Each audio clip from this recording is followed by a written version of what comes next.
Okay, let's call this meeting to order. First item on the agenda is roll call. Staff. Thank you. I want to take a moment here before we note the attendance to introduce our new planning technician with the city. This is Matt Brillhart. He started last month, and he's going to be attending these meetings to help with taking minutes and putting up some of our displays, things like that. I'm sure you'll see him around the city as well. And Matt will note the attendance. No, you can just note it. Thanks. Okay. Thank you. Okay, moving along, and welcome, Matt. Moving along, approval of the minutes, the regular minutes of November 26th, a long time ago, and study session minutes of December 10th, 2012. So moved. Okay. Motion and a second. Is there any discussion? Okay, seeing none, all in favor say aye. Aye. Any opposed? Carries. Thank you. Okay, this is an opportunity for citizens in the audience to step forward to discuss any items not on the agenda. So if there's anyone that wishes to address the commission at this point, this is your opportunity.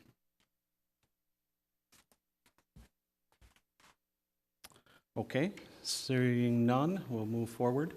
The first item under public hearings is 6529 Penn Avenue. Consider a request for renewal of an interim use permit to allow used car sales at Car Hop. Staff? Thank you. The property at 6529 Penn Avenue was first approved for use as a used car sales lot in 1990. The use was not consistent with the comprehensive plan then and remains at odds with the current comprehensive plan.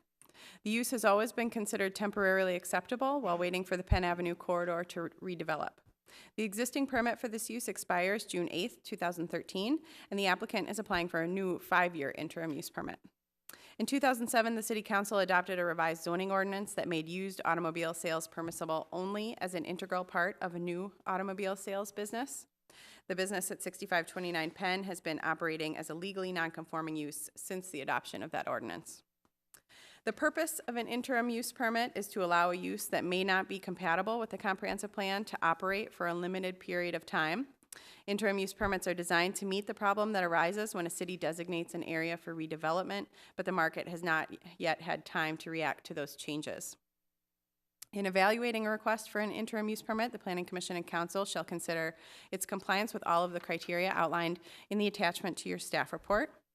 In addition, the Council may waive ordinance provisions upon a finding that the temporary nature of the interim use permit will eliminate the adverse effects the provisions were intended to prevent. The Council must find that the temporary nature of this permit makes the nonconforming use permissible at this time. A number of these types of businesses currently remain in the corridor as legally nonconforming uses. Staff believes that given the current market conditions and the existence of similar auto-related businesses in the area, that an interim use permit for used auto sales is warranted in this location. Staff recommends a 3-year interim use permit so that the compatibility of this use with the corridor can be reevaluated in 2016. In addition to termination at the end of the permit or upon violation of any conditions of the interim use permit, staff recommends that this permit terminate upon sale or termination of this current business, Car Hop, or upon sale of the property by the current owner, which is Penn Avenue Partners 2 LLC, whichever occurs first. That concludes staff's report. There should be a representative of Car Hop here tonight for additional questions.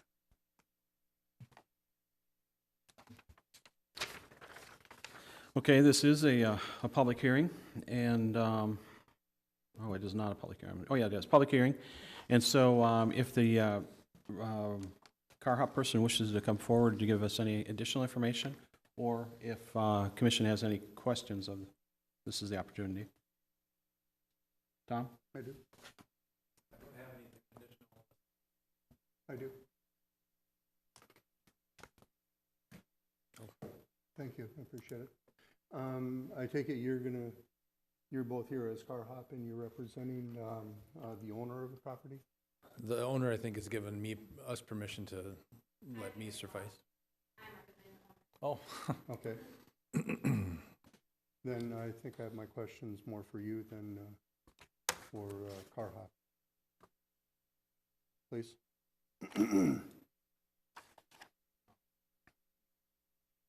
Okay, Hi, I'm Carla Carlson.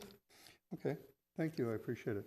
You weren't here the last time this topic came up. I was not. Okay, my question is this, we've been here before on this particular topic in this use, and as Melissa had articulated, it's not in keeping with comprehensive plan. And I'm sure you're aware of the design guidelines and a lot of the activity that's been occurring over the last, 6 years or more. Yes. What kind of effort are you making to find a business to occupy that property that would be compliant with the comprehensive plan and not be a legally non-conforming business? We're more than willing to work with the city. As you know, the real estate market isn't exactly where we want it to be, and Car Hop's been a great tenant for a long time for us. So we appreciate the opportunity to keep them in there for another 3 years while the market continues to improve. But when that time comes, we'd be more than happy to get on board with the Penn corridor plan and get someone in there that fits that need for the city. Okay. Do you have any active opportunities now? Are you doing anything? Are you seeking any other businesses? Have you actively gone out and solicited other businesses? Currently, we are not. We did try 2 years ago with a couple of other businesses in the area that we own, and unsuccessfully. But, we're more than happy to start that effort again if that's what the city wishes. Okay, do you own the Car Hop location, the flower shop? Correct. Do you own the Ada? Correct, Okay. yes, And, yes. And the mail store to the east of Ada, that is That's somebody not else, us. correct? Correct. All right. So you're looking to try and sell all 3 properties in one fell swoop, or? We tried that in the past. As you know, we've tried to put up a Walgreens store there years and years ago. Flowerama has been open to sell their business if we found the right use for that corner as well. We just haven't found the right use. Okay. All right, Any thank other? you. Thanks. Other questions, comments? Just one quick question for staff. Would it make sense, to the extent that there are other nearby non-conforming uses that have been allowed by permit? Is there any logic to setting them all up to expire at about the same time? Would that push us to doing something greater than 3 and less than 5? In this instance, Car Hop had a permit that would come up for renewal. The other businesses, the other auto-related businesses, do not. Okay. So they are permanently grandfathered in. They don't have to go through this process. Related to the property diagonal where the Ada restaurant is now, as I understand it, that property has some issues with related to an old gas station that was there. Do they have some environmental issues or something with that property? I am not aware of any issues. There could be, but I'm not aware of it. Okay, could be just a vicious rumor that was circulating out there. Could be. Okay. And another thing that I heard that I don't think is correct, but somebody was trying to tell me that the Arby's building where the Car Hop is a registered building because of its architecture, whatever. That's not true, is it? That's not correct. Okay, I just wanted to make sure. Thank you. Okay, is there anyone else that would like to address the commission on this matter? I'll move Okay, to close the public hearing. thank you. Okay, motion is second to close the public hearing. All in favor, say aye. Aye. Any opposed? Carries. Okay. Staff, just a question, as far as keeping in conformance, doing the landscaping, et cetera, that they've had to do, pretty much has been kept up and taken care of? Is there any issues? It took a little while to get the plantings in the last time around, but they are aware of that requirement, and it will be done in the spring, or they will be cited, and they're aware of that. Okay. And the last section of this, was it 5 years that they had, or was it 3 years on the last? It's been 3 years. 3 years, okay. Mhm. Consistent, okay. Any other questions? Rick, excuse Go ahead. me. No, go ahead, Susan. No, I just had a question about the window planter boxes. That's new, and, I mean, I don't think it was on there last year, was it? The flower? They were there along the side, Okay, and there were plantings in there. They did not last that long. okay. But they were there, and there were some potted plants as well. Yeah, I saw things all along the front, along the street, but I don't remember. There were some by the, on the windows on the north and south side Okay. leading toward the doors. So they need to have, maybe they need a little instruction on how to keep them watered or whatever. Is that what it was? From a master gardener, perhaps. From a master gardener, I know a few, yeah. Okay. We do have some of those available in Richfield. My question is, what we can do to move this along as far as becoming a compliant business area. Have they made any contact with Christine Costello, newly appointed person looking at business development? Has the owner reached out to her or made any effort to work with the city in getting another business interested in that lot?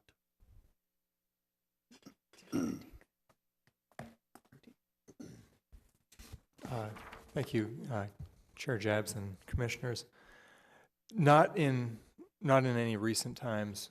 As Ms. Carlson mentioned, staff had been in discussions with the property owner about the potential for Walgreens. My understanding is that no matter what happens there, it's only going to be through an assembly of the site. And I don't know what their exact situation with each tenant is. Ideally, all of their leases would co-expire so that whatever year it is, if it's 2014, that all the leases are coming up at once. If the leases are all staggered with the business owners, that makes it very difficult to redevelop. So, I would suggest to the property owner that they work toward getting leases that terminate at the same time.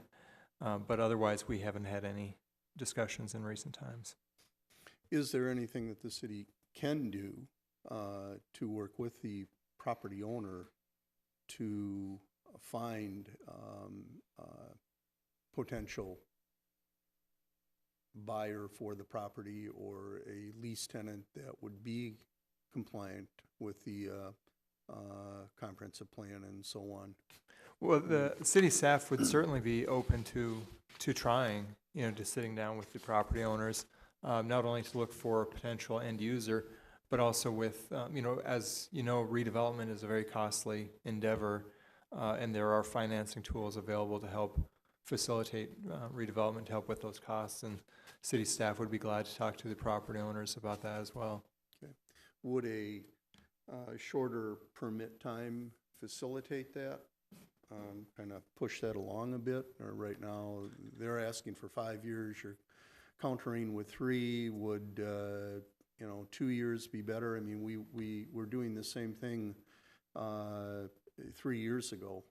Yeah, well, my opinion is that the shorter the period, the more motivated the property owner would be to find a long-term solution. Okay, so right now you're recommending 3. Would you go down to 1? Would you go to 2? What would be something that would really push this along? Obviously, lowering it to 3 last time didn't move it along much. Well, I guess my recommendation was 3. I don't really see the market turning around. I don't see any sort of redevelopment deal coming together in a lot shorter time than that, is with 3 different tenants. And so I think that staff can certainly be working with the property owners in the meantime, but it would be, your guess is as good as mine in terms of Your guess is probably better, actually. Well, you know, one, and this, I'm kind of thinking on the fly here. Please. You know, we could put something in the resolution that indicates that, you know, prior to the expiration of the 3 years, that the property owner is obligated to sit down with city staff to talk about next steps, so that next time we're here in 3 years, we're not right back in the exact same place again, saying, well, gosh, it would be nice if these conversations could take place. Maybe there's something we can do in the resolution to. I certainly would be comfortable with that. Well, yeah, and I'm even wondering if shouldn't be once every year. I mean, to really move it along, because when you come to the third year, you know, it's a dead issue. So I think at the point where if we can put in the recommendation that basically says that once a year there will be a meeting of the joint properties as such, or whoever the owners are at that point, to really discuss the future and figure out what we're going to do, because Penn won't move along otherwise. Right. It's not going to happen. Right. We can keep talking Right. about it and nothing's going to happen. I mean, I like Ada, believe me, I probably like Ada a little bit too much, but great food. But there just has to be something, we have to encourage a lot of the areas along Penn Avenue to do this, and this just happens to be the one that we're conversing about now. So I would agree if we can put something like that in it, it starts generating some conversation. Yeah, I'd be comfortable with that. Okay? Let the record show that the property owner is agreeing. And would you like to make a motion?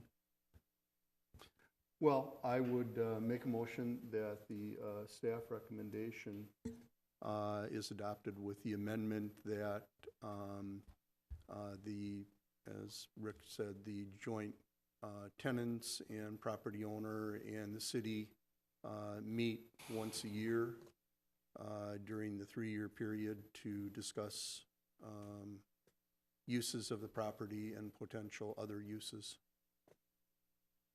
However you would want to work that out. Right, I think we can put it. It may or may not make sense to have the tenants there. Okay, sure. Okay, there's been a motion. Is there a second? Second. Okay, motion and a second. Any discussion? Okay, hearing none. All in favor say aye. Aye. Any opposed? Carries. Thank you.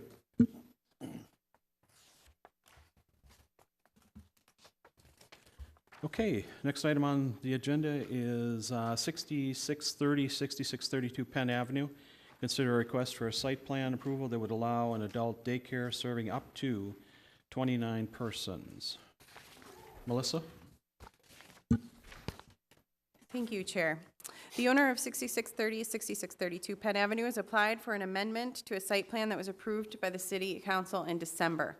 That approval allowed the existing art gallery and gift shop to remain and for the existing acupuncture clinic space to be converted into an adult daycare to serve up to 5 people.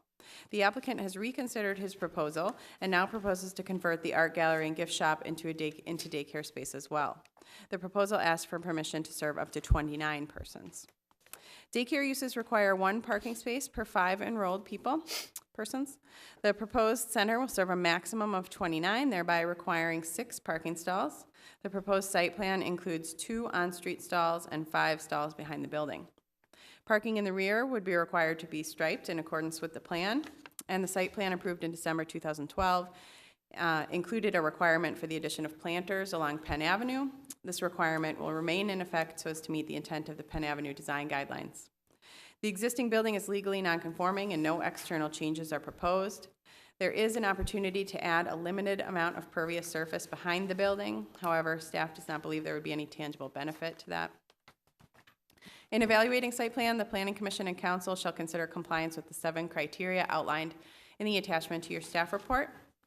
Staff recommends approval based on compliance with all criteria, and the applicant has stated that in addition to having enough parking, the daycare center will provide transportation for all clients. Parking will be needed for staff only. I will call attention to something I handed out and left in front of your spaces tonight. We did receive an email from one neighbor who was against the proposal. They are concerned about the parking in the area, and I'll give you a moment to read through that email.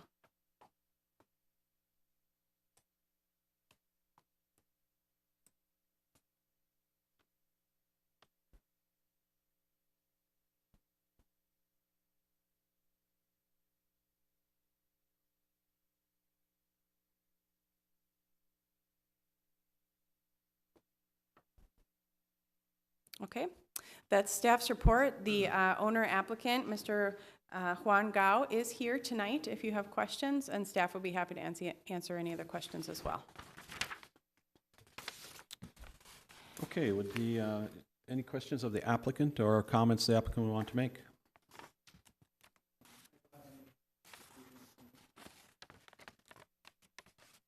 You said no additional comments? No. Okay.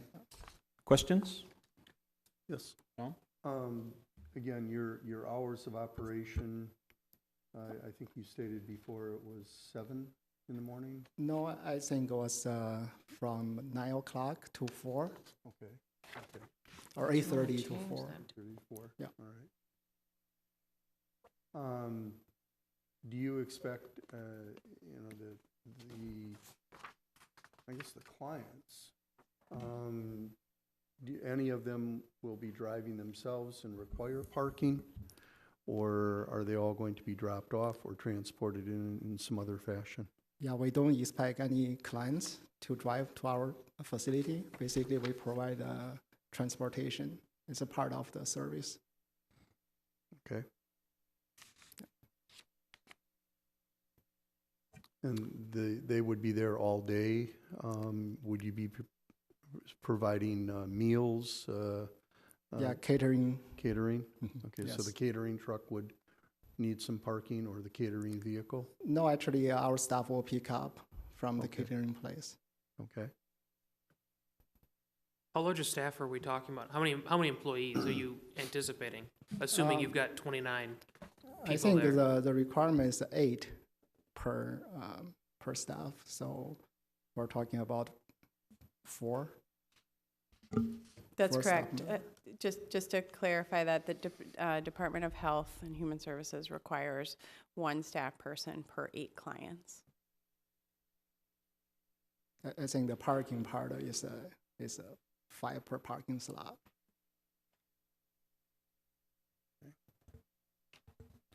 Other questions? Yep. As far as the not residents, the clients that you're gonna have, are these people that are senior citizens or people with disabilities?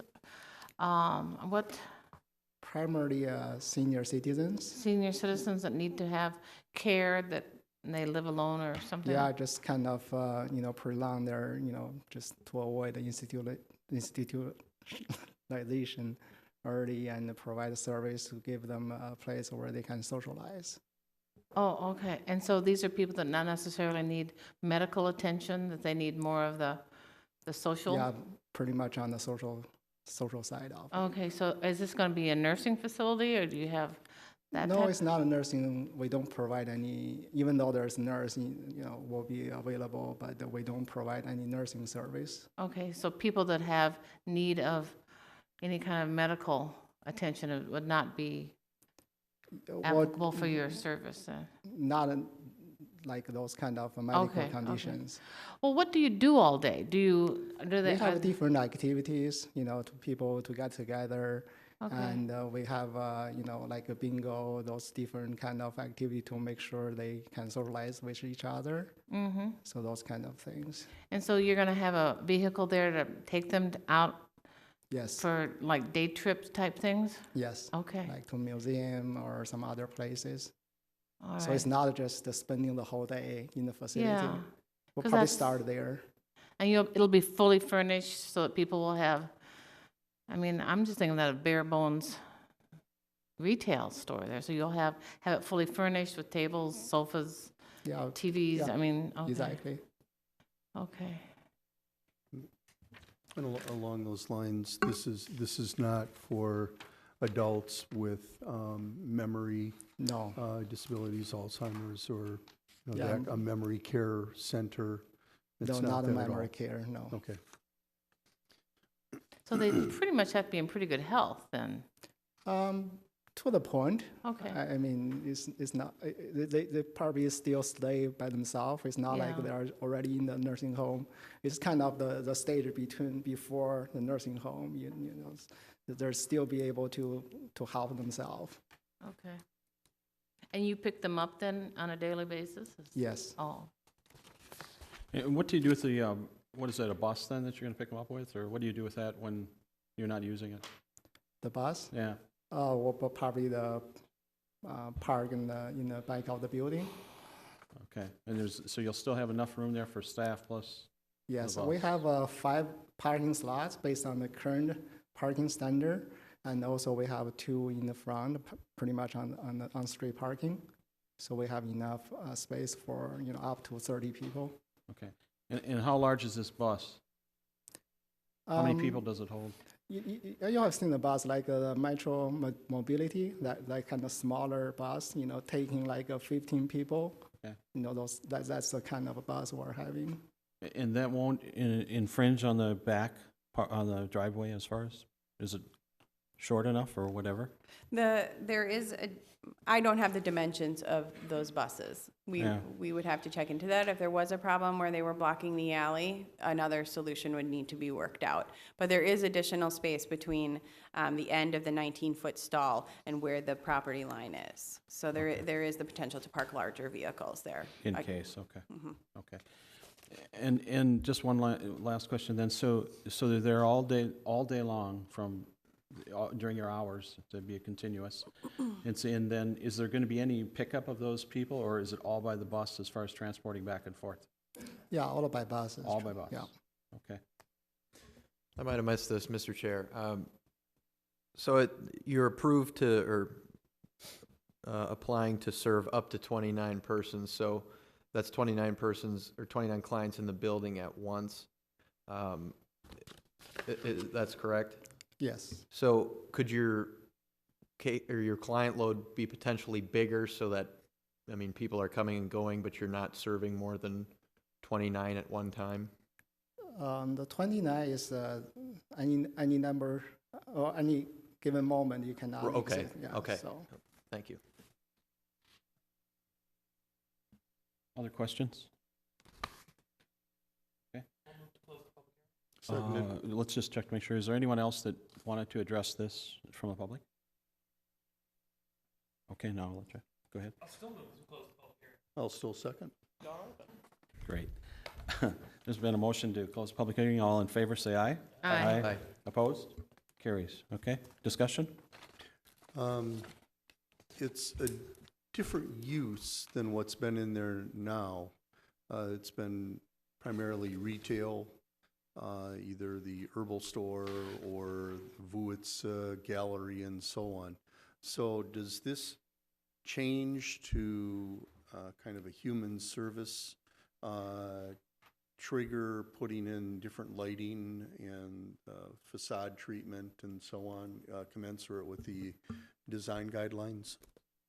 It is a change in use, just like it was in December. And in December, facade improvements were recommended as stipulations, and those stipulations would still apply. The only other thing that staff saw that was a possibility to be upgraded was the removal of some pavement behind the building, but we didn't see any real benefit to that, and so we recommended against it. Okay. And can I just make sure there were no other calls relative to this besides this note? This is the only one. Just this email today, yes. Okay. I move that we approve the staff recommendation. Seconded. Okay, there's been a motion and a second. Any discussion? Seeing none, all in favor say aye. Aye. Any opposed? Carries. Thank you. Good luck.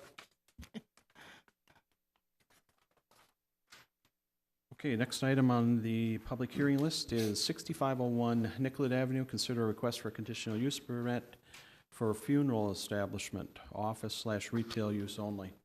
Staff. Thank you. The National Cremation Society has proposed to open a retail storefront with sales and administrative offices at the Richfield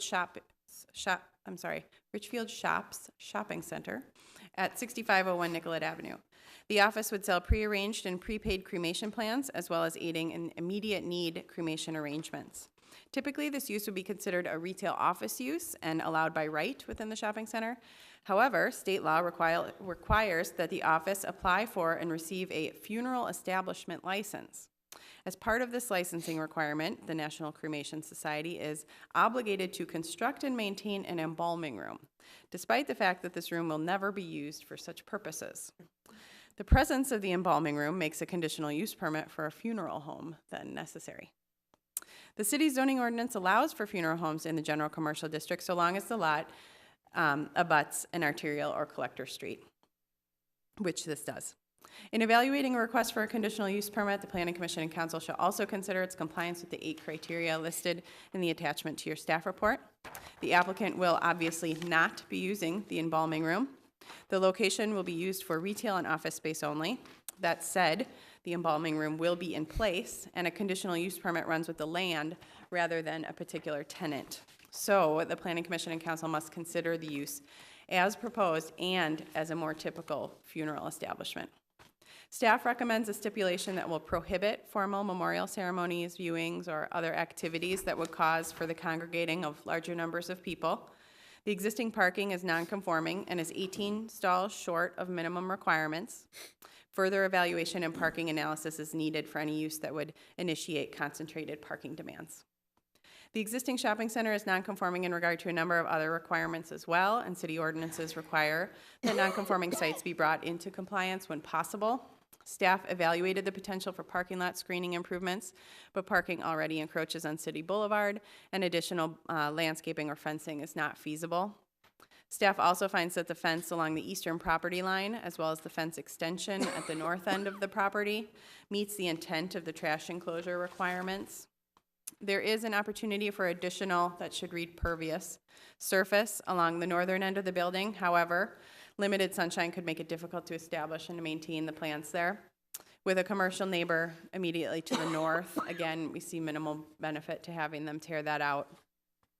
All requirements necessary for the issuance of the conditional use permit are met. Limitations on the permit should prohibit formal gatherings that would be associated with a traditional funeral establishment. And just one note here, usually this item would be considered approximately 2 weeks later by the council. However, a National Cremation Society representative is here from Florida, and so we have made an exception, and they will be considered tomorrow night by the council. So your recommendation will be verbally given to the council tomorrow night. And that's it from staff. Okay. This is a public hearing, an opportunity for the representative to speak if he wishes.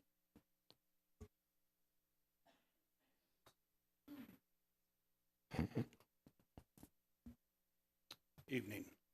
My name is Tim Nicholson. I'm the President and Chief Operating Officer for the National Cremation Society. We operate 54 locations in 17 states, and we would like to open the location here. And I'd be happy to entertain any of your questions that you may have. I have one right away. Obviously, it says that in some of the things that we have to talk about, it says there is a public need for such use at a proposed location. How did you decide that this was the location that you needed to have this business at? We tend to do just a study in a city. We have a location in Golden Valley under a different name called Neptune Society. This is another brand that we have called National Cremation Society. So one was looking at demographics of a certain area. All of our locations are typical retail locations, 2,500 square feet. And we liked the Richfield area, thought it was an appropriate place for us. Okay. And what does one of these shops look like? What would I see when I went to the shops that would make me want to go in there? Yeah. Basically, when you walk in, it's just a lobby with some, a couch and a couple of chairs. And you have a family room where, at the time of a death, some family members could come in, meet with our staff. You have an office for a service manager, the funeral director that's on duty. You have another family room typically, so 2 families were in at one time. You have a sales manager office in there. You have an administrative office. You have a business center with a copy machine and so forth. And then you'd have an area where some salespeople could work out of, and a couple restrooms. And Why does the state require the embalming? Yes. Yeah, the state of Minnesota, like many states, requires that to have a funeral establishment license, you have to have a prep room. Now, a lot of states are going away from that, but it was an old archaic laws that were written back in the 40s and 50s to protect that particular traditional funeral industry. And they haven't risen to be changed in a lot of states. So we'll have to put that in to get our funeral establishment license, but it'll never be used because we don't do any work that would require that room to be used. Okay. And do you do any scoping out of the shops that are next to you to make sure that there's a compatibility? Yeah, we've sent a letter to 20 different stores or shops in the area, and we did not receive any feedback from any of those locations. Okay, other questions? Tom? Well, it stipulates that, excuse me, you won't be doing any memorial services. It'll No. be truly just a, Yeah, we are strictly just a direct cremation provider. So that obviously, most of that work is not done at that location. Sure. This is just a place to do administrative functions, meet with families for the convenience of them. okay. And you no, also. no services, period. Prepaid services, things Yep. like that? Yep. Okay. I hope I don't need it very soon, but, yeah. Thank you, Mr. Chair. I'm just curious, is there precedent out there for a retail location in a strip mall type setting? Has this been done before by your organization? Yeah, I'd say the last 25 locations that we opened are all in a retail strip location. Other questions? And the tenants usually are very happy with, very quiet run business. Staff, I just have a quick question for you, not to make light of it, but is H&R Block truly the next door neighbor to this potential establishment? Is that picture current and accurate? I can picture Xfinity, but can't picture H&R Block. I'm just, Yes, actually, we went out this past, okay, that's, yep, That's it. these were taken on February 12th. That is correct. Other questions? Okay. Any information that the public wishes to bring forward? Okay. Motion? Thank you. Second. Okay. Motion and a second. All in favor, say aye. Aye. Okay. What's your wish? Thank you, committee. I'll move it as proposed. Second. Okay, motion and a second. Any discussion? I guess the only thing I would think is, it just seems like it's an unusual thing to have in this area. I just, I think I'm gonna take staff recommendation. Not gonna support it. It just doesn't fit. I just have a tough time with this one. Maybe because I'm older. No, no, I just don't think it fits in this area. Given the other businesses, and I'm just not as positive about it as having it there. So I went over and looked at it too, and I thought, didn't hit me right. Other discussion? Okay. Hearing none, I'll ask for a vote. All in favor, say aye. Aye. Any opposed? No. Okay. Passes. Thank you.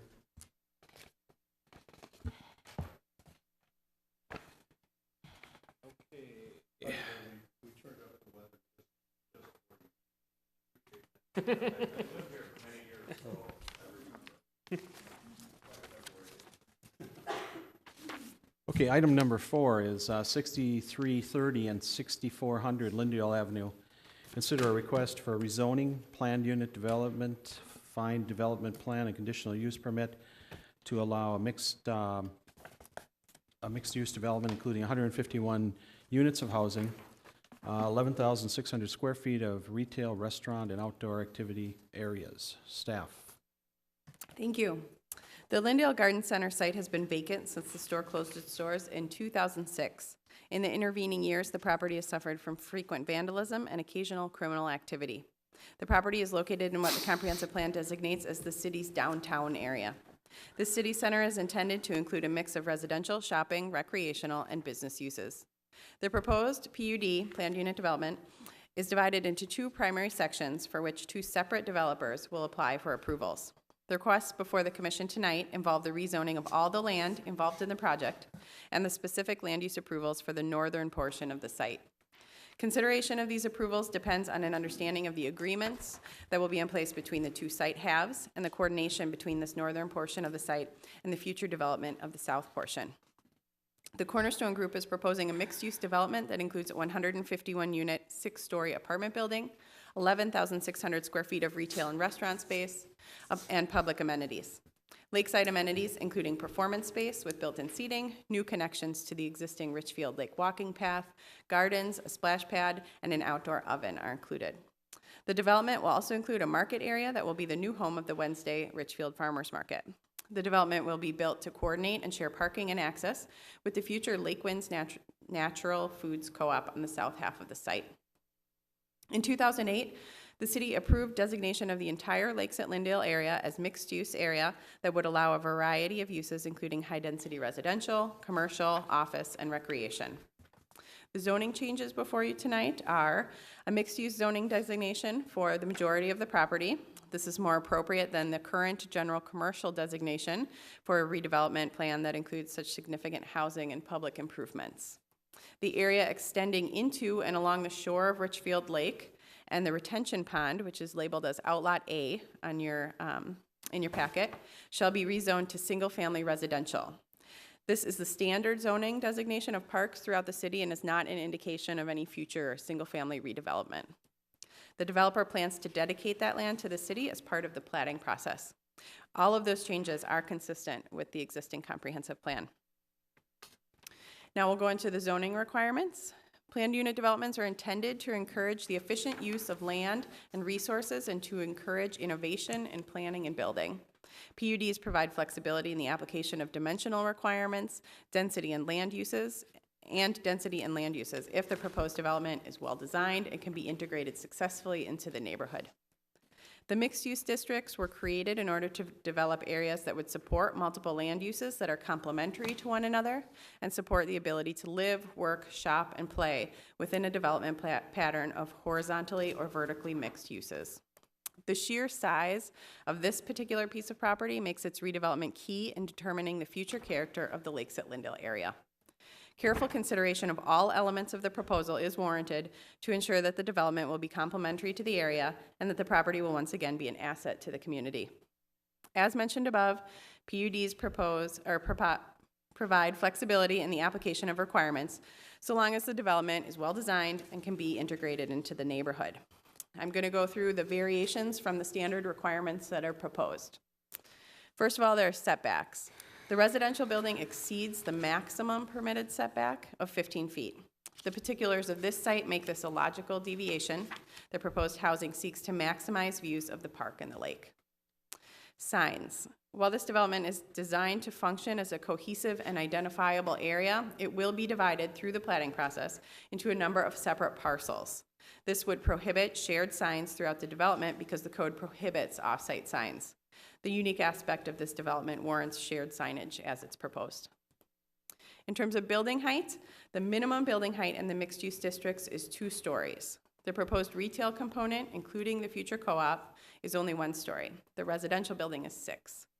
The additional square footage that would come with a 2nd story on either or both the grocery and the retail would require additional parking and is not feasible. The intent of this regulation is to increase the overall density of development in areas in the city where it's found to be appropriate. The intent of this regulation is met when the site is evaluated as a whole. Building stepbacks and shadows. The code requires that buildings over 50 feet be stepped back so as to avoid monolithic street facades and to protect adjacent properties from shadows. The proposed building is 58 feet tall and does not step back. The north side of the residential building includes all of the architectural detail that's included on all of the other sides of the building, and a monolithic facade is not an issue. The shadows, however, do impact the residential neighborhood to the north. A shadow study is included as an attachment to your report and has been shared with the neighbors on multiple occasions. Significant shadows are present in the blocks immediately north of the project during the winter. However, during the rest of the year, the shadows impact only 2 single-family properties. Staff sent a copy of the shadow study directly to the owners of those properties. As of today, we have not heard from those owners. Parking lot location. In an effort to increase walkability, parking in the mixed-use districts is to be located behind buildings. In this case, however, there's a major amenity to the rear of the property. The building, parking lot, and pedestrian improvements have been located such that the residential building is able to take advantage of the park and lake views. The commercial building is readily available to both vehicles and pedestrians. And the overall site is opened in a way to provide a view of the park. There will be a market structure within the parking lot that will provide additional street presence. Parking quantity and sharing. At the request of staff, the developer commissioned an independent parking study to help quantify both daily and event-related parking needs. That report is attached as well. Staff also conducted an analysis of need based on code requirements. Both examinations are based on shared parking amongst the co-op, retail, and surface residential parking areas, and limiting restaurant space to 2,600 square feet. It is our belief that the proposed parking will be sufficient on a daily basis. Staff believes that parking adequacy could be a concern during the farmers market, although the independent study disagrees with that and thinks it will be fine. Both staff and the consultant find that a parking management plan is needed in order to host concurrent events, the farmers market and a lakeside event. A parking management plan for the site would likely involve valet and off-site parking. The developer has already begun to look into options.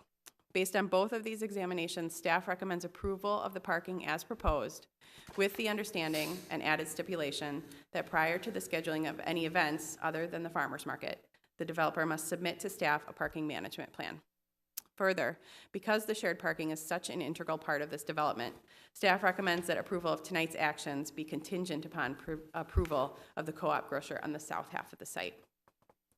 All the other zoning requirements related to things like building design, landscaping, outdoor open space, impervious surface, pedestrian connections, etc., are met.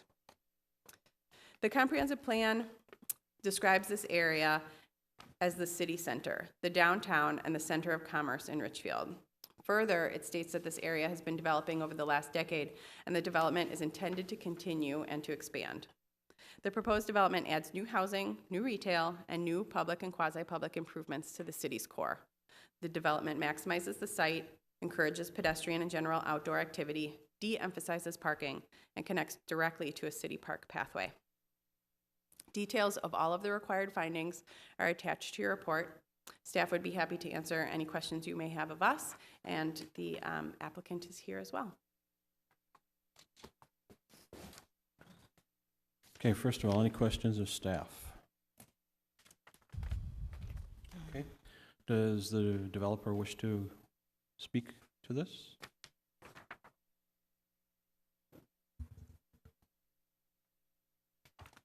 Chair Jabs, members of the commission, my name is Colleen Carey. I'm the president of the Cornerstone Group, and I don't really have too much to add. I guess I'm here to answer questions. This is the next step for us in the progression of getting that site developed, and we're excited about where we are and the progress we've made, but I'm happy to answer questions. Okay, any questions? Susan? Is the band shell still part of your plan, or because there is another group out there working towards a band shell in another area, have you kind of abandoned that, or where are we at on that with you? That's a good question. We haven't abandoned our plan because it wasn't ever intended to be the band shell. It was just a space that we'd identified where we could have concerts and performances. So our plan shows a concert stage as we had originally planned. Okay. If There is an interest in having the city band shell at this location. We would love to talk about that. If the city band shell goes someplace else, it's not my first choice, but it isn't my choice. So wherever that goes is fine. We would still have this stage so that we can have performances and events and concerts and things like that.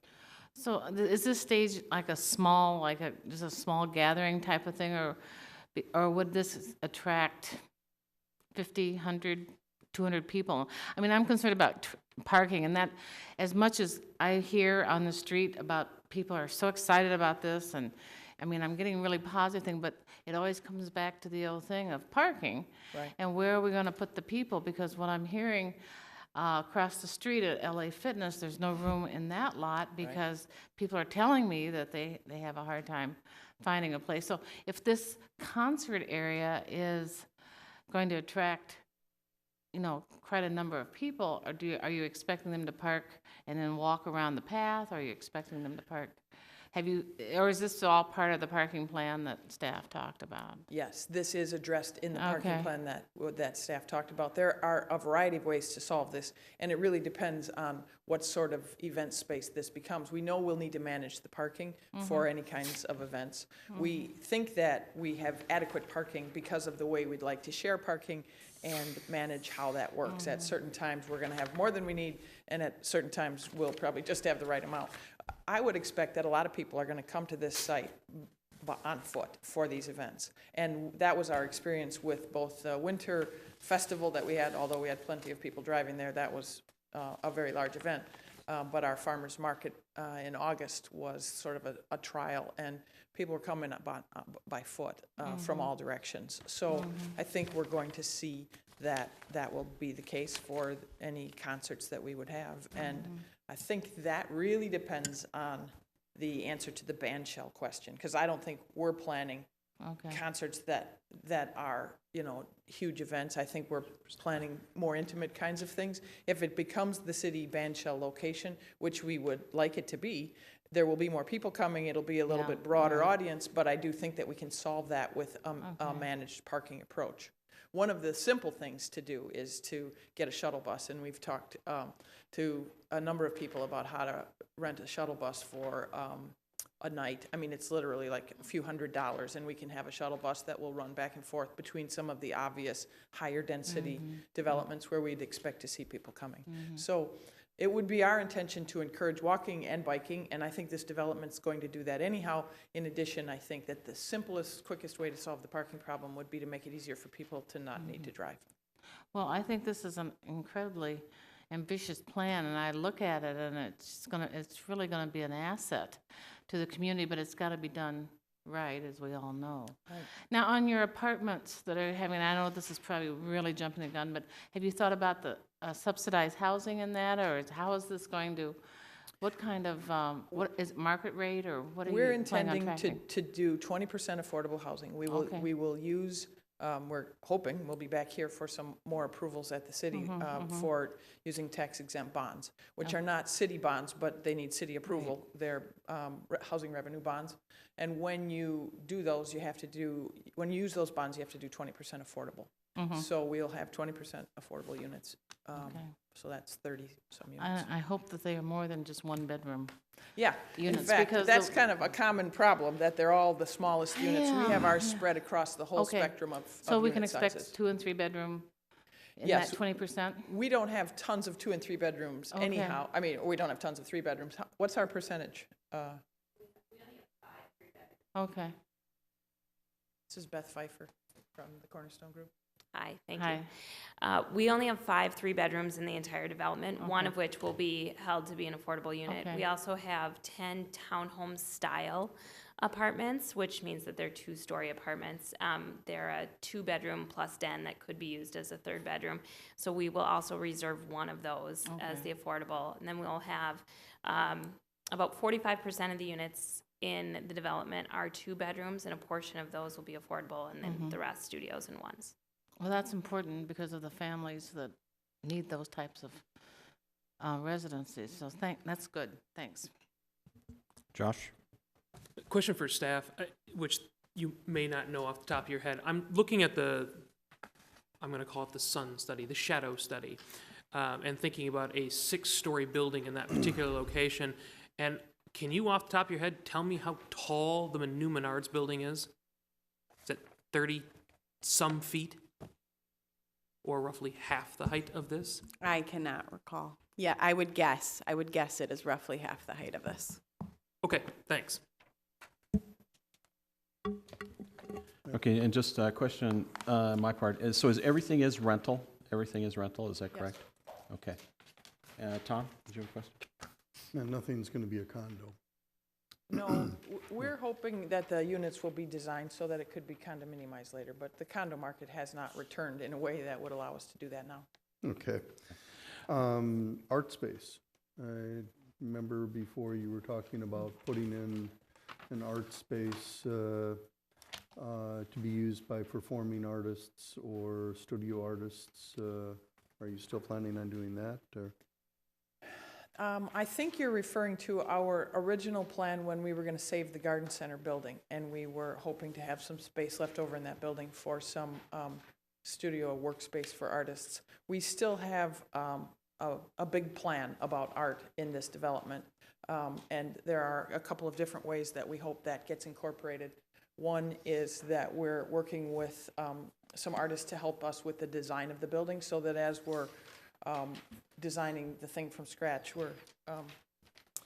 we're including artists in the design so that we can not just buy a standard something from, no offense to Menards, but to, actually acquire some of the building pieces from artists. Secondly, we're creating space for artists to perform, and so we've had conversations with a variety of arts organizations about this stage and other amenities that they'll be using. The third thing is that we are hoping to have ongoing programming that would be arts related. We're working with some members of the community who have formed a group called Crosstown Creative, and we're working with them to help them identify some funding to help them get going with some arts programming. Already they're actually sharing space with us in the little gray building right now. And eventually the community room, when we get this built, the community room in this 150-unit apartment building is probably 3 times the size of a normal community room in an apartment building, because what we're hoping is that this will be space that we can use for community kinds of events. We've talked with community ed about teaching some classes there. We've talked to this artists group about having some events there. So we're hoping that there will be space for programming arts-related activities in the building. And then the last piece is, we don't have the details of this worked out, but we'd like to have an artist in residence that would live in the building at a reduced rent and would have some obligations as a result of that. That would be about providing some art, teaching some classes, that sort of thing. So that's the way that the art component of our plan is showing up. We'll also have public art as part of the design of those common areas. Okay. The space that you're showing here and the artist rendering, and I know the artist might not have everything down pat, but you have a small platform and what looks like a quartet, or 4 or 5 people performing. When you're talking performances, concerts, are you talking something as large as having the Minnesota Orchestra perform here, or just limited to small groups of 4 or 5 musicians? Well, I think some of the answer to that, maybe Beth, maybe you can speak to the size of the stage, but some of the answer to your question depends on how this space gets designed. I mean, right now there's no roof over it, there's no side walls there, there's no public restrooms there. So if it were going to become a real band shell that were a part of the city's programming, then I think we'd have more opportunity for some more sophisticated entertainment. If it becomes just kind of our private stage where we're having events, I'm not envisioning the Minnesota Orchestra. But can you speak to the size of the space? Yeah, the size as it's currently shown in this rendering would not allow a symphony orchestra like the Minnesota Orchestra. However, we met with a local orchestra conductor looking at the size of her group, and we think that depending on how the stage or platform is raised, it could potentially accommodate like a seated orchestra of a chamber orchestra size, maybe a 30 to 40 person seated orchestra. She's actually a Richfield resident who is the conductor of orchestra called the East Metro Symphony Orchestra, and she expressed interest in being able to help with whatever she could on our project. And so when we sat down with her, we talked about how this space could work for that sort of a thing. Can you just kind of reiterate some of the comments that you received relative to the shade? I understand it's only 2 units, but maybe you could just kind of fill us in a little bit as to some of the comments that were given and how you responded to that. Sure. We actually did not receive any specific comments about the shade and shadow. We knew that this development was a substantial change for the neighbors to the north of the property, and we wanted to make sure that we were very open and transparent with our plans and that we included them in that process. So on January 8th, we did an invitation to all of the property owners to the north. We hand-delivered invitations to their homes to make sure that they got them, and asked people to please come to our office and sit down with us and talk about the project. At that time, we did present the same shadow study that you have as part of your packet tonight, and we did not receive any specific feedback on that. Obviously, people who've been living in a single-family neighborhood, it's going to be a change having a 6-story building nearby. But the feedback that we got from the evening was really primarily based on making sure that there was adequate fencing on the north side of the property line, and we talked quite a bit about making sure that we designed that north edge to provide the fence that the neighbors on that side were interested in having, which we did then redesign to their specifications. And there was no specific comment from those neighbors. We did then also have an open house in February where we invited the community to at large, and we also had this same drawing up at that, and we did not get any specific comments on the shadows at that time. Other questions? Yes. I'm curious about the retail space next to the food co-op. Is that, so it's 10,000 square feet. How many individual tenants are you envisioning having in there, and what kinds of businesses might they be? Any thoughts on that?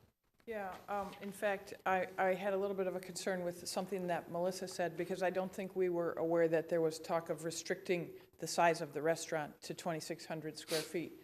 We do very much want a restaurant back there, and we are talking with a couple of them, but they're more in the 3,000 to 4,000 square foot space for these restaurants, and they like the deck out the back with the stage and the amenities there. So I think that we will get a restaurant. The restaurants that we have been talking to are also interested in doing some of the more casual kinds of things. We don't have a restaurant deal, so I'm not saying we have a restaurant lined up and they're going to do this. I'm saying we're talking to some restaurants, and they are interested in providing kind of a coffee and maybe ice cream sort of a thing. We're really pushing the ice cream because we want to be able to have some place for families to come and see a concert and walk around the lake and get an ice cream cone.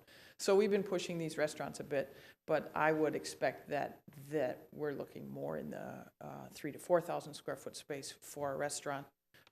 We would expect to have our own offices there, and we have gotten some inquiries from some other smaller businesses in Richfield that were interested in either actually sharing office space with us or having their own space in that building as well. So ideally, I'd like to have some food and some coffee, our office, and a couple of other kind of service neighborhood kinds of things. Okay, any other questions? Okay, seeing none. Anyone in the public that would wish to speak to this, there's your opportunity right up here. So if you would, when you step up to the podium, I think there's a sign-in sheet up there, and would you also state your name and address? Certainly. Thank you.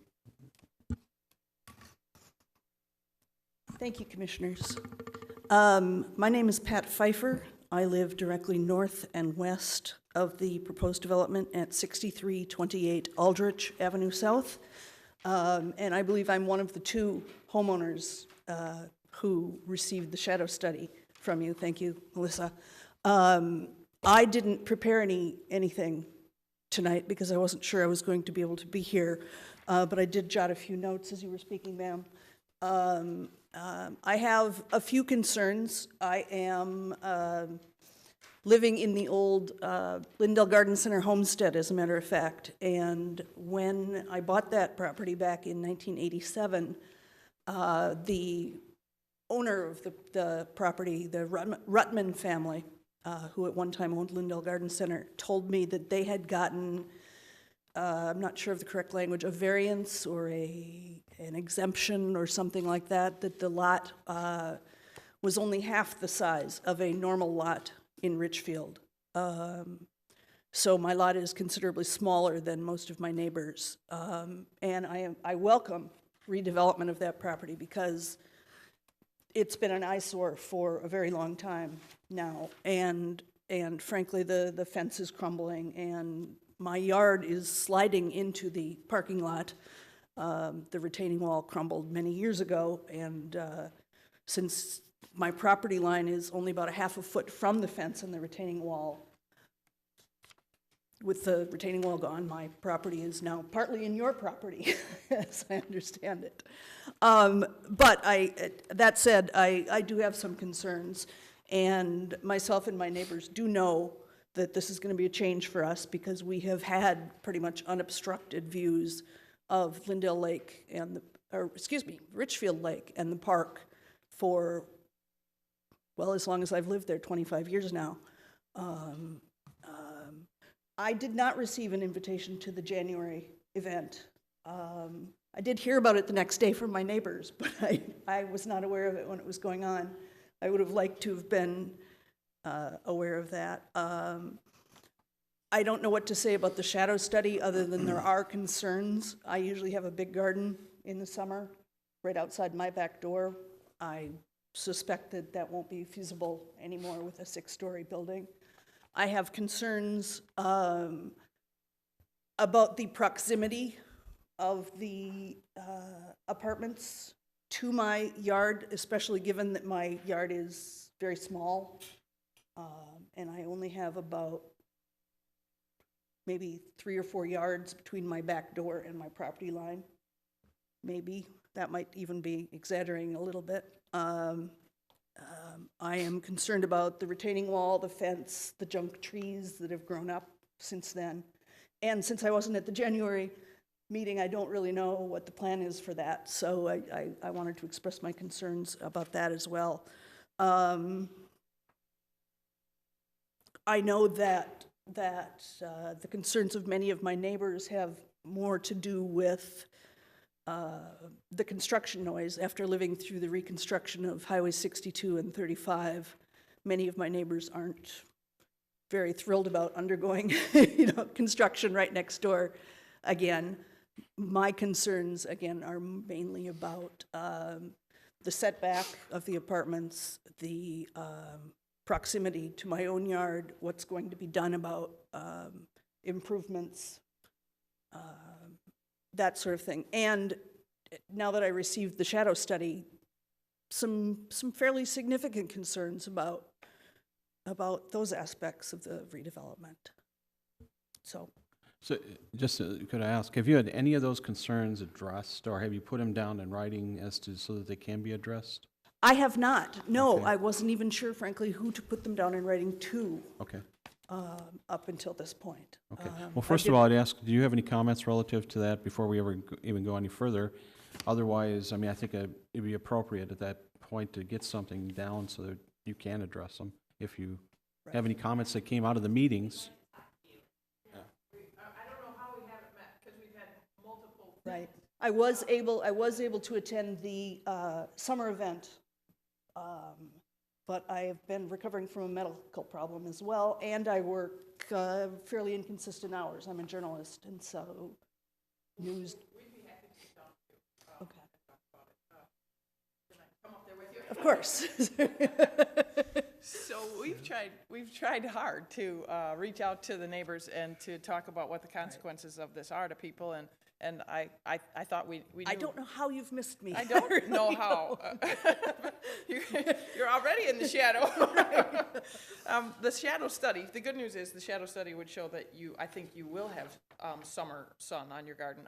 I don't think you're going to have winter sun, but I would be happy to sit down and talk about your situation and what the impacts are. So we just haven't had occasion to meet. We've had these meetings that Beth was describing, and we put flyers around and we have a Facebook page and, you know, different various events, but I guess we've missed you. Right. And I we'd kept be, waiting for something to come into my home, and nothing did until the shadow study, I believe, that I'd well, got just a couple maybe, weeks maybe you ago just was- weren't home, because we literally did go door to door at various points to talk to people, and I kind of thought we knew everybody, but we'd be happy to talk about it.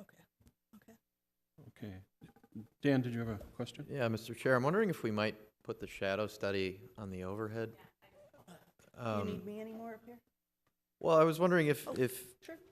well, if the shadow study, I'm assuming that the buildings on it are an accurate reflection of existing buildings, and I was just wondering if you could maybe Certainly. point out your property for me, Yes. proposed. Well, in the residential area, Yeah, I think I can point out your property. Good, because It's, so I believe I'm you're on the this west house side of Aldrich. right here. So you can see that in the winter, there is a substantial Right, yes. shadow. Then this is showing the spring and fall equinox, so this is your home here. And then in the summer, this is the summer solstice. So during the summer months, your garden should be okay. But it does show that throughout the winter months, there is a large shadow. thank you. Okay. Tom, did you have a question also? Well, good, that takes care of it. Okay. So I guess, gives you the opportunity to meet and Yes. discuss, and I hope resolve many of your I questions. hope so too, Yes, Chair. Thank you for the okay. opportunity to speak. sure. Anyone else that wishes to address the commission? Again, if you'll sign in and state your name and address, please.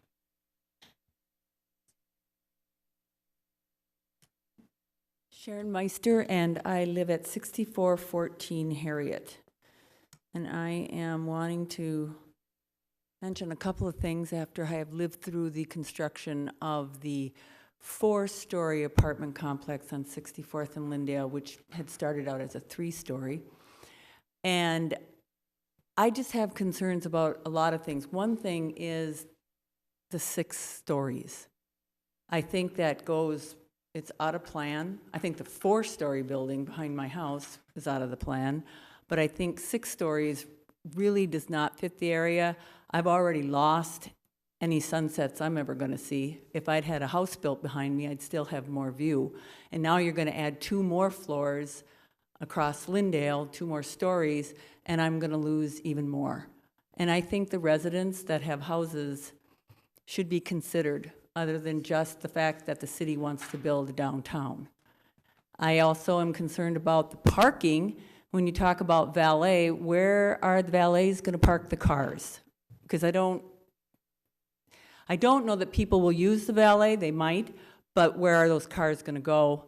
The other thing is that I think the farmers market is going to be a bigger draw than you're anticipating, and people are going to be parking all over the neighborhood. And I would like to know that I have parking on my street for when my friends come over. And we're 1 block off of I'm 1 block off of Lindale. The other thing is the construction. I have lived through Lindale, right there, that nice little 4-story apartment building behind my house. And all I can say is, I really wish the city would have somebody dog the people that are building the construction, because they don't pay attention to when they're supposed to start. They start at 6 a.m., they wake you up, you don't get a holiday, you don't get a Saturday off, you don't get any time off, whether you're sick or taking a day off, because there's construction going on constantly. They work until 10 o'clock, 11 o'clock at night. You have to call the police to get them to stop. I've done it, been there, done that. And and it's still not done. The fence behind my house, the privacy fence that's supposed to go up, still isn't finished. And I just think there needs to be a better way of policing what goes up than what's been done. And I really don't think 6 stories is compatible with the area. I know you can think, well, we have City Bella and all that, but that was always an area where there were, stores and larger buildings and that kind of fit. But when you're getting a little farther down the street there, you're talking about a residential area and something that would fit into that residential area. And the people in the, well now, Lindale on that other, on the, what is that, the east side of Lindale is now gonna lose any view they have. And I think the city really needs to look at what they're doing. And I, as a resident, would really like you to reconsider 6 stories. And I also think the design, sorry, when I think of everything that you're offering us, I think the design of the building is pretty cold. And I kind of was hoping it was going to be a little bit more, I don't know, warmth or, I don't know, family-oriented feeling kind of. It just really looks like you're all kind of making this cookie-cutter apartment buildings all the way up and down the street, and I just kind of wish there would be something different. But that's my 2 cents worth on it. Thank you. Thank you. Anyone else that wish to address the commission? Sign in and state your name and address, please.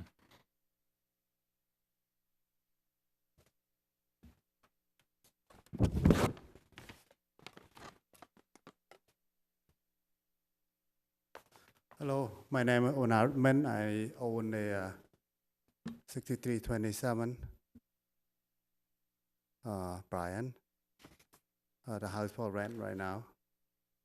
So I'm concerned in the shadow and the noise. So is there anything I,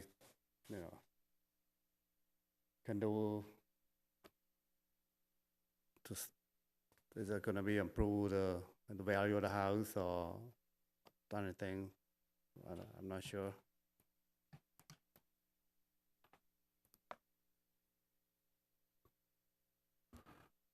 So are you asking about the value of your house, if it'll change? Is that what you're saying? Yeah, if it, consumption. Have we done any there, studies on that? Yeah, well, we haven't studied this site. It's obvious in the future. We don't know exactly what the impact will be. We have studied former developments to see what the impact was. Specifically, we did study the Kensington Park, both that's got a 4-story, I believe, condo, and then 2-story townhomes along Aldrich, and the effects of that were that the home values across the street did increase at a greater rate than the city as a whole. And the same was true about the properties next to Castile Place on Garfield and 76. I believe those were 3-story, 2 or 3-story, 3-story condos, and those also did have a positive property value on the properties across the street relative to the community as a whole. So the history is that being next to a large redevelopment actually increases your property values. The thinking is that it demonstrates some consumer confidence in the neighborhood, and then it brings in the amenities, whether it's a restaurant or the paths and public amenities that are being talked about here that make it a more desirable area. So, the history is that it has been a positive impact. Okay, that's all I want to know. Thank you. Sure. Any other, oh, yes. Could we have him also point out his property on the shadow study? You mentioned, did you say 6327 Bryant? Yes. Just wanted to get a sense for where that is. So I believe this is your house. Is your house? This is Brian, right? Yeah, this is Brian. Yeah. This is your house. Okay. Okay, so it's summer, right? This winter will be all. Yes. Okay, Thank you. Okay, sure. thank you. Okay, question is, I assume that the development has been built up to 6 floors in order to accommodate your economies of scale for that property, but can you give us some background as far as how you came to 6 floors?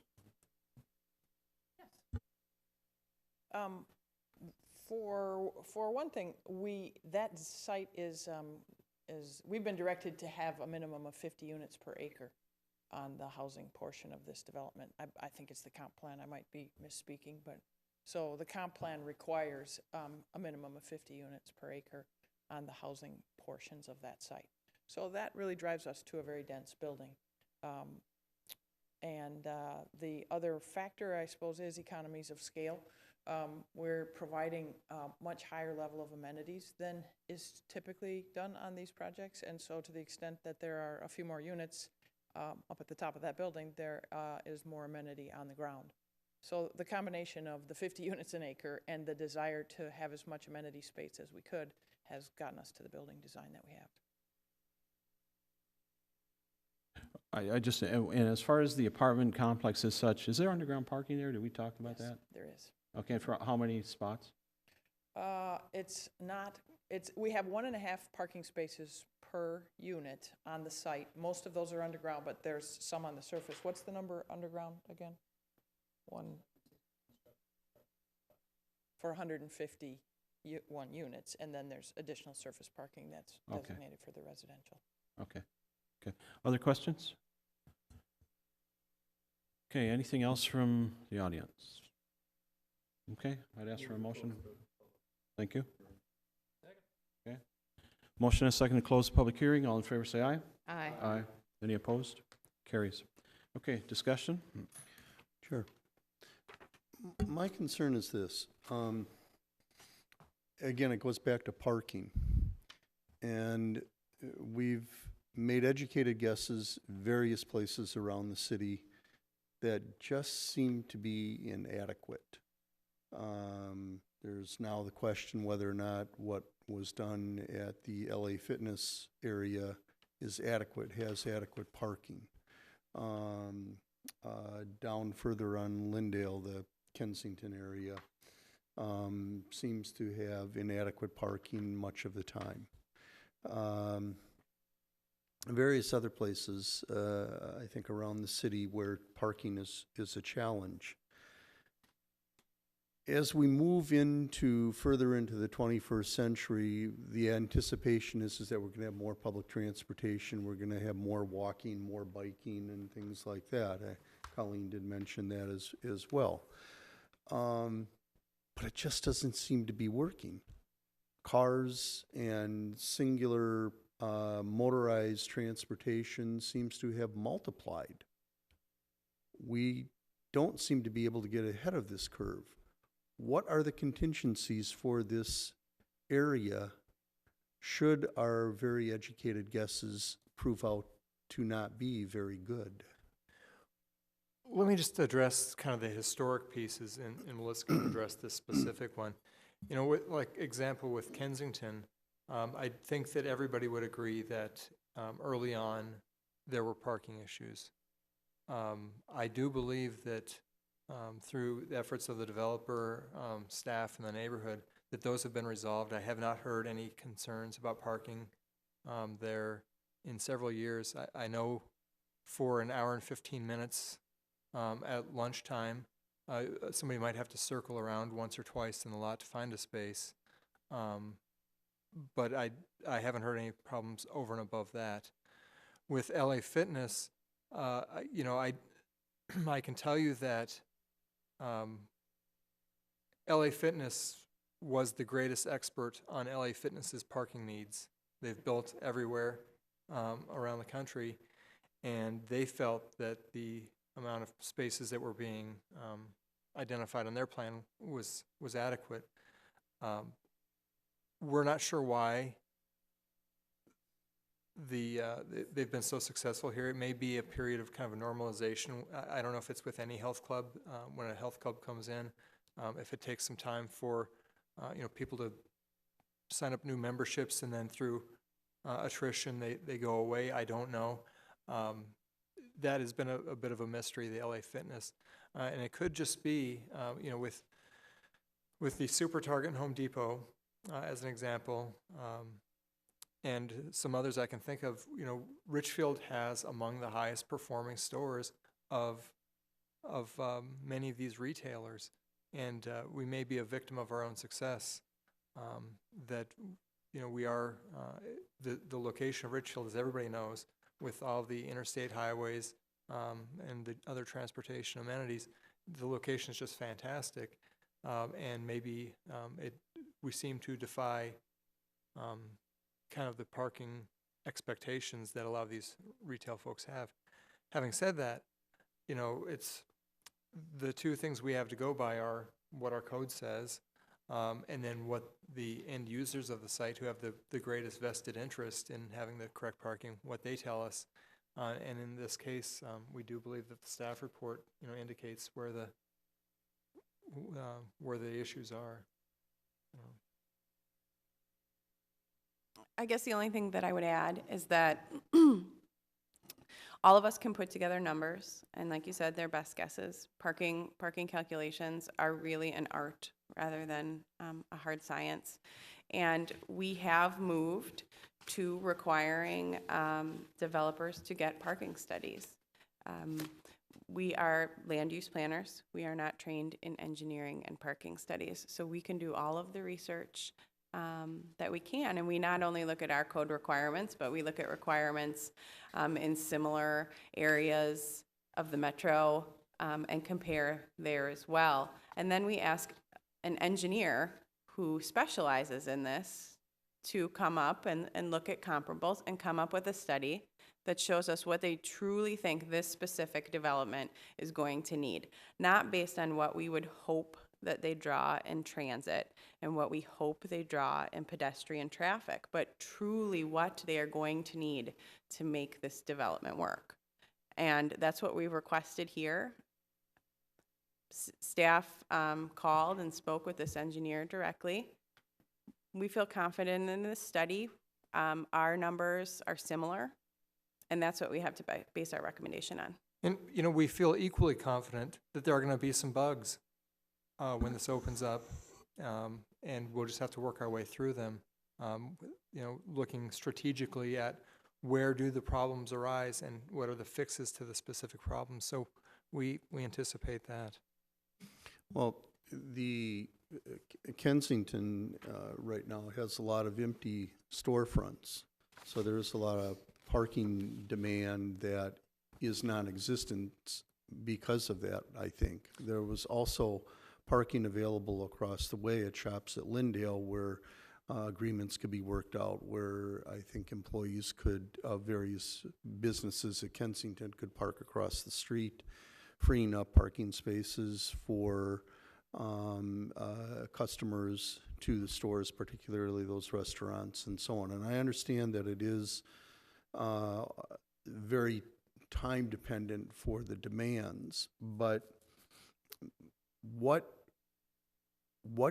provisions do we have with this particular development like that? And I think that it's becoming very, very, not sure what the right word is, but very limited in what you could do around their street parking. And as this woman pointed out earlier, she's concerned about having normal parking spaces for her relatives or friends who come over to visit because of the apartment building that is on the east side.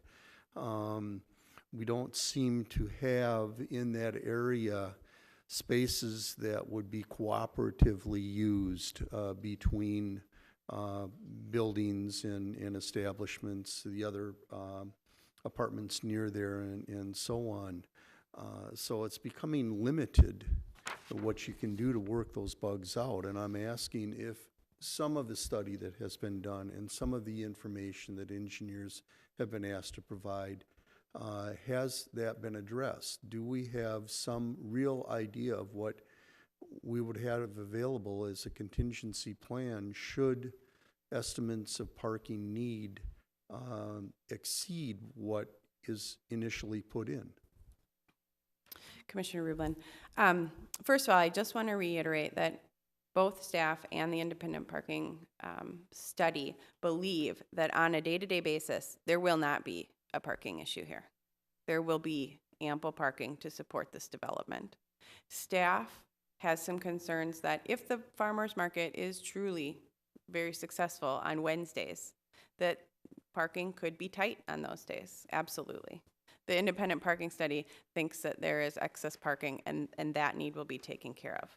One of the things that we have looked at in this case is there's an, I believe it's called Outlot C on your maps. There is a parcel. It is west, so it is at the southwest corner of the co-op portion of the development. It's currently vacant. The Cornerstone Group owns it. And we have talked about if we need event parking, that's a possibility. Staff requested that that not be paved right now. We would prefer that it be a proof of parking area, and perhaps if it's needed for occasional events, we could even get away with not paving it, allowing valet or directed parking on grassy areas so that we don't have to create parking that's not needed all the time. Additionally, the developer has looked into shuttles. There are sites, obviously LA Fitness is not one, but the Hub has excess parking, significant excess parking, and that would be a possibility. And we'll have to continue to look at these things, but I just want to stress that absolutely we could be wrong, and so could the engineers. But we really are confident that on a day-to-day basis, there is not going to be a parking problem here. I just need to ask one more thing here. How many people did you send out invites to as far as your initial meeting for with the neighbors on the shade and so on and so forth?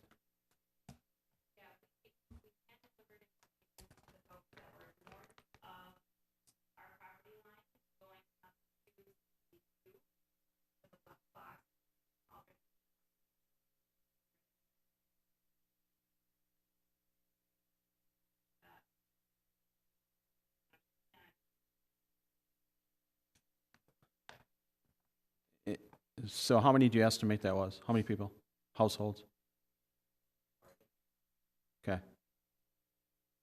Yeah. Sure.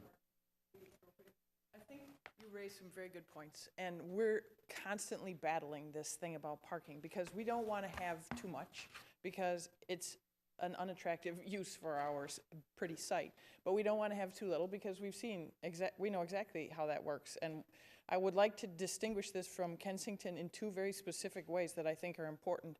We're going to have 10 spaces per 1,000 for our retail parking here. That one had 5. So it's a significant difference in terms of the amount of parking that's available compared to Kensington Park. The other thing is that the thing we didn't do, and it's my own fault, but at Kensington was we didn't have any opportunity to share between the lower and the upper parking.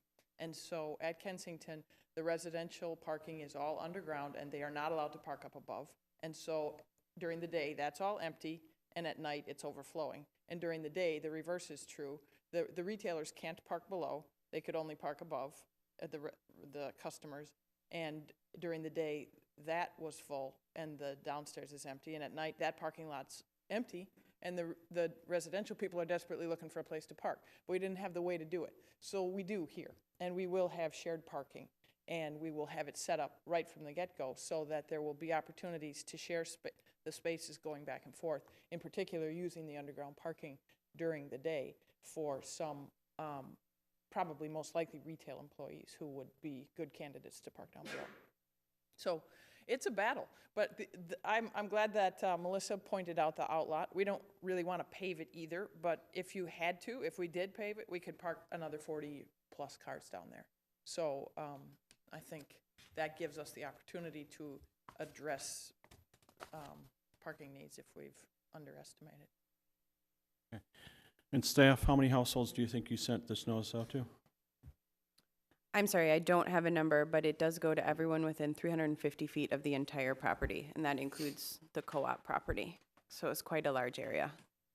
It's amazing. I mean, I guess just getting on my pedestal here, though, but you sit here and you look at this and you send out all this information, and we get, basically 3 or 4 people that show up to express a concern. And when it's something as dynamic as this, it seems like there should be more people here just talking about this. It's tough to, you know, as sit up here and make this decision, when in fact you've got 8 people that responded to your meeting, or 10, whichever it was. There's a few more, I guess. But basically 1, 2, 3, 4, 5, 6 households, that's all that attended. Just And that's kind of frustrating from a perspective to really know what the public is thinking and to figure out what is the best solution here. So, yeah. Just go ahead. looking at the mailing map, it went out to about 40 single-family homes, and then it went out to 6 or 7 or more apartment buildings in addition to the 40 single-family homes. Okay.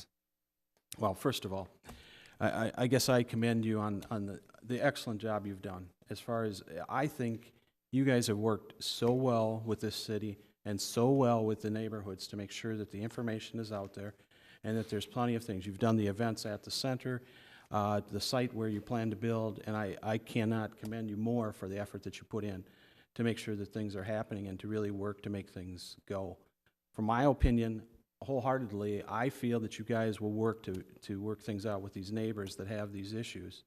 And I think that this is one of the greatest things that's come forward for the city in an awful long time. And I'm glad you guys are the ones that have pulled it off. So I thank you for that. Is there any other comments from the from anyone relative to this? Otherwise, do we close this? I can't even remember. Did we? We did. Okay. So Yes. with that, is there any discussion amongst the group?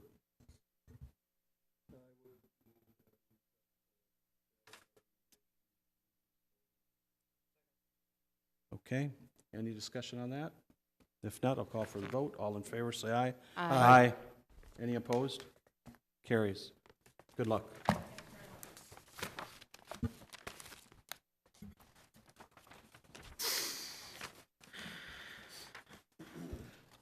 Okay, moving on to item number 5, an ordinance amendment considering the changes to dimensional standards for parking stalls and drive aisles. Staff. Thank you. City staff continually monitors and notes areas of the zoning code that may require review. Public Works staff has identified deficiencies in the city's parking lot design standards and has proposed the following changes to improve safety and maneuverability. In one particular case, the 13-foot drive aisle for 90-degree stalls, the permitted dimensions would be physically impossible to maneuver within. The proposed changes are based on a review of local and national standards. Additionally, you'll note that we have added that an exception can be made to these standards so long as it is approved by the city engineer. And you will note that these changes are all related to aisle widths. If you have any questions, I'd be happy to answer them. Okay, Josh. I remember, maybe it was 2 years ago now, when we were doing the first round of the O'Reilly Auto Zone, Auto Development. What the O'Reilly Auto Parts? That's the one I'm thinking of. And there was a conversation, they didn't like our drive aisle widths and things of that sort. Can you give me a little bit, I remember from that conversation that they wanted something that was much wider. It seems to me that we're making this a little bit wider in some instances, a little more narrow in others. Can you kind of, so I can have a perspective of what, where, how does this impact certain different types of developments? Sure. In O'Reilly's case, this would have made no difference. For a two-way drive aisle, it remains 24 feet. Engineering staff believes that that is perfectly reasonable and adequate and standard. O'Reilly requested a larger, I believe it was 26-foot drive aisle. And really the big change here is the 13-foot drive aisle for the one-way. That was just not workable. The others are fairly minor changes. And just to clarify, like on O'Reilly, it's not that the city was telling them, no, you cannot have a 26-foot drive aisle. Right. It was that, no, you can't reduce your other setbacks in order to accommodate Right. this. Melissa's able to understand what I'm asking when I'm not actually asking it. She's getting good at this now. Thank you. I also did want to note, some people have made comments about Kensington Park and Kensington having a narrow drive aisle. Kensington meets all of the requirements. It is the same throughout the city. I think it might just be a perception issue there. Okay, other questions? Okay, I guess we got to close the public hearing first, unless there's anyone that wishes to speak. So moved. Okay, second, a motion and second. All in favor, say aye. Aye.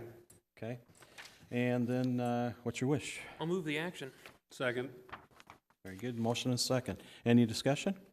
Hearing none. All in favor, say aye. Aye. Any opposed? Carries. Thank you. Okay, on to new business.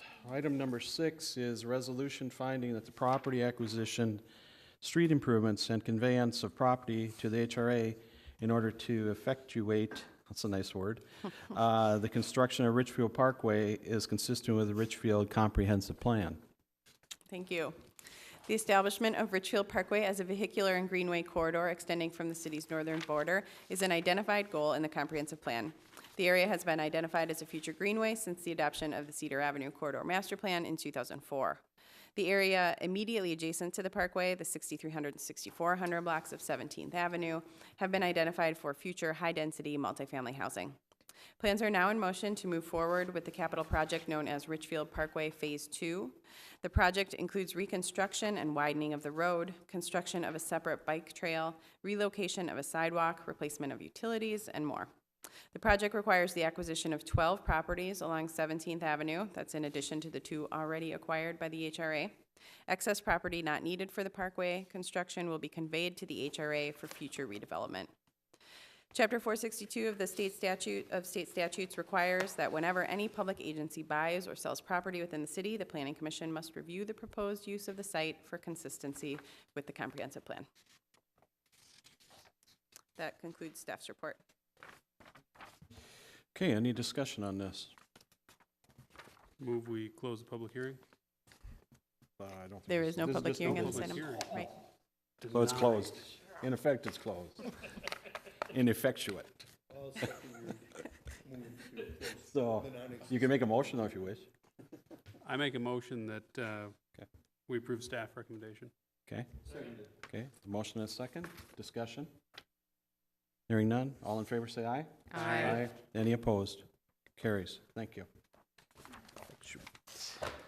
Okay, on to item number 7, which is discuss the upcoming study session topics. Thank you. The Planning Commission typically holds 6 regularly scheduled study sessions each year. The meetings are generally scheduled for the 4th Monday of the month preceding the regular meeting at 6 p.m. Although the schedule is subject to change based on the timeliness of topics and whether or not the session will be held jointly with another body. Staff attempts to hold a session every other month. There is a tentative, there are some tentative dates and topics listed in your report. The first one was tentatively scheduled for March 12th at 6 p.m., although that would be a joint session with the City Council to discuss barriers to business development, specifically parking requirements and sprinkler requirements. That one, it looks like that could be moved to the 26th now before the City Council meeting on the 26th, so we will keep you posted as soon as we know that. In March or April, there's talk of the Center for Energy and Environment doing a kickoff event for their new Home Energy Squad partnership program with the city. If any of you attended the revamped remodeling fair, you may have heard of that, but the city is partnering with Synergy for Energy and Environment to come into your home for a reduced cost to do an energy audit and provide you with a number of products. Tuesday, June 15th at 6 p.m., tentatively, we've got scheduled a joint session with the council to hear the results of the housing visioning process. In August, a walking or biking tour of a specific area. And then October and December. December, we typically do the transportation update with the city engineer. Some additional potential topics include a training or refresher on your role as a planning commissioner, a project update from Recreation Services, or a joint meeting with the Edina and Bloomington Planning Commissions. That's the report. Who hosts the joint meetings this year? There was no joint meeting last year. It was Edina's turn, so we would need to make contact with them. I'm not exactly sure if it just got away from them. We had talked earlier in the year, but I was out for part of the year as well, so Sure. we just need to touch base on that. Okay. I think that it's a valuable meeting to get together with both Bloomington and Edina. I would certainly encourage contact with whatever city would be in, scheduled to do it this year. Is that something you would have time to do, or would you prefer one of us? No, to contact? I will contact them. Mhm. Okay. Carrie?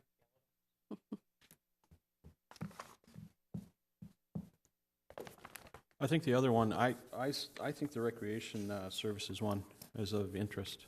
They've got a lot going on, and it's kind of fun to see what they're doing. Could we do it at the skate park with you and pads? We could. All right. Thanks, no. Anyhow, if you're interested in that one, I think that's a good one to do also. Anything else? Other items? Okay. So dates are open, I guess, as far as those. Dates are open, and there's no action required unless you have other topics you'd want. Okay. Excellent. Okay, and then, let's see, bylaws, approval of bylaws. Yep. Again, Staff. no action is required on this item unless you would like to propose changes, but our bylaws require that the Planning Commission review the bylaws each year. Staff is not recommending any changes. The change that was made last year regarding the 28-day prior submission, is that an impediment to folks who are looking for planning commission action? That's what's required by code. It's required in the zoning code, and we added it to the bylaws. The bylaws had a different set of dates. Is it an impediment? It can hold up projects, absolutely, but it is there so that we can meet our legal requirements for posting and publishing. So there's not, it can't really get a lot shorter.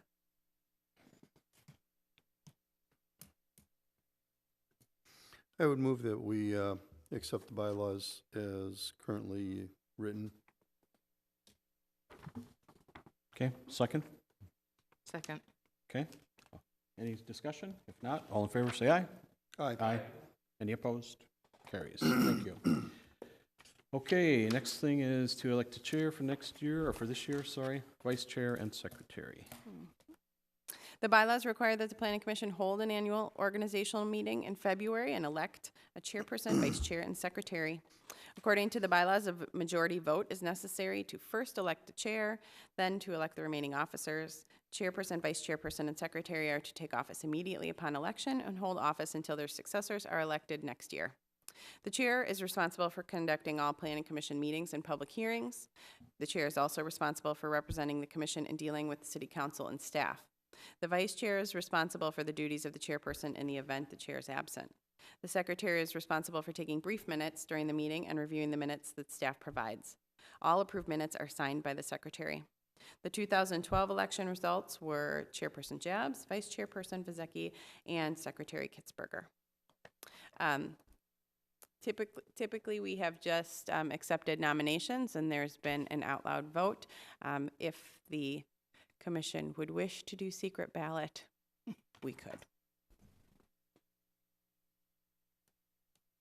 I would nominate Jabs for chair yet again. Second.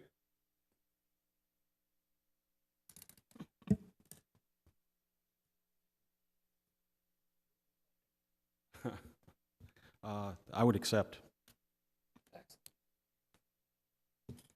We need a vote on that? You do. Okay. Let's see, do you want a hand vote, or do you want to do it by paper? All in favor, say aye. Aye. Any opposed? Carries. Thank you. I appreciate that. I enjoy doing this, so I appreciate your Team support. support. Thank you. Okay, on to vice chair nominations.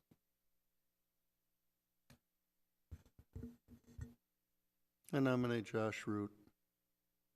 Second. It is. Okay. Anyone else? Okay, hearing none. All in favor, say aye. Aye. Opposed? Carries. And last thing is for the secretary. I nominate Dan Kitzberg. I second that. Okay. Any others? Okay, all in favor say aye. Aye. Aye. Opposed? Carries. Okay, very good. Moving along. Excellent. Okay, and our next item on the agenda is the appointment of the liaisons to Community Service Advisory Commission first. I would like to continue that. Okay. Rubelin. Okay. Housing and redevelopment. I'd like to do it again. If we have a surplus person that's, you know, hanging out with nothing to do. You can have me. Sold. Okay.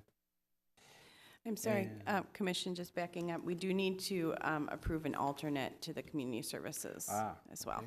Who would like to do that? I nominate Gordon Vizecki. I have a standing Tuesday conflict.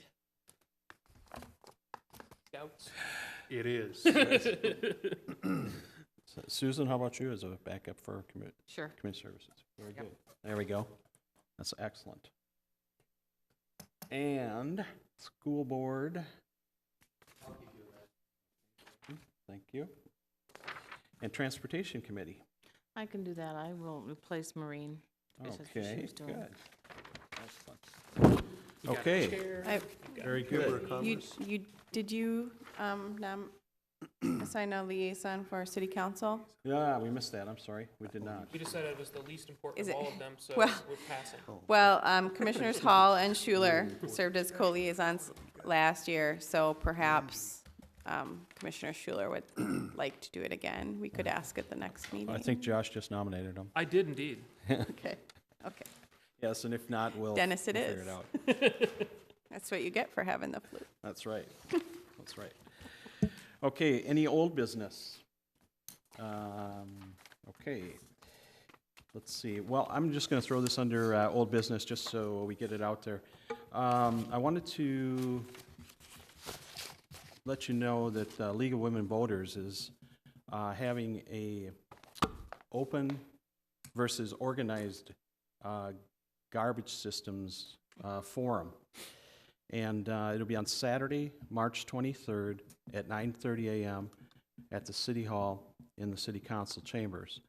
We'll have representatives from Maplewood, St. Louis Park, Allied Waste, and they're hoping to have Randy Johnson and some small garbage companies such as Burt's or whoever attend that also. But this would be an opportunity for everyone, citizens alike, to get more information on the discussion that has been going on for over a few years now relative to garbage collection and how we do it in the city of Richfield. So again, that is Saturday, March 23rd at 9:30 a.m. in the City Hall in the council chambers. Okay? If I could just add, Maureen gave a presentation on that at the Community Services Commission, so you stole my thunder there. But one of the things that she said, and I did not know this about Randy Johnson, that he is a nationally recognized expert on yes, I was trying to put it a little bit more poetically, but on waste management. Okay. Well, that's interesting. Thanks, Tom. Okay. Thank you. That's good, yeah. Okay, so liaison reports on the Community Services Commission first.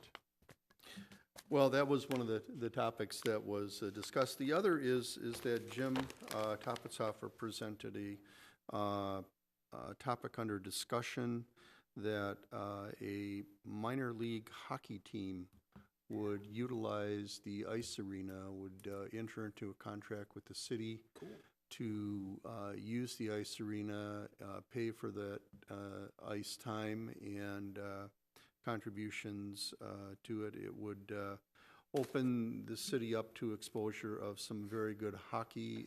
There is a league, including a team, I believe, in Mankato and outstate teams. So if they can get all the bugs worked out of that, we just may have very affordable hockey at a high level here in Richfield.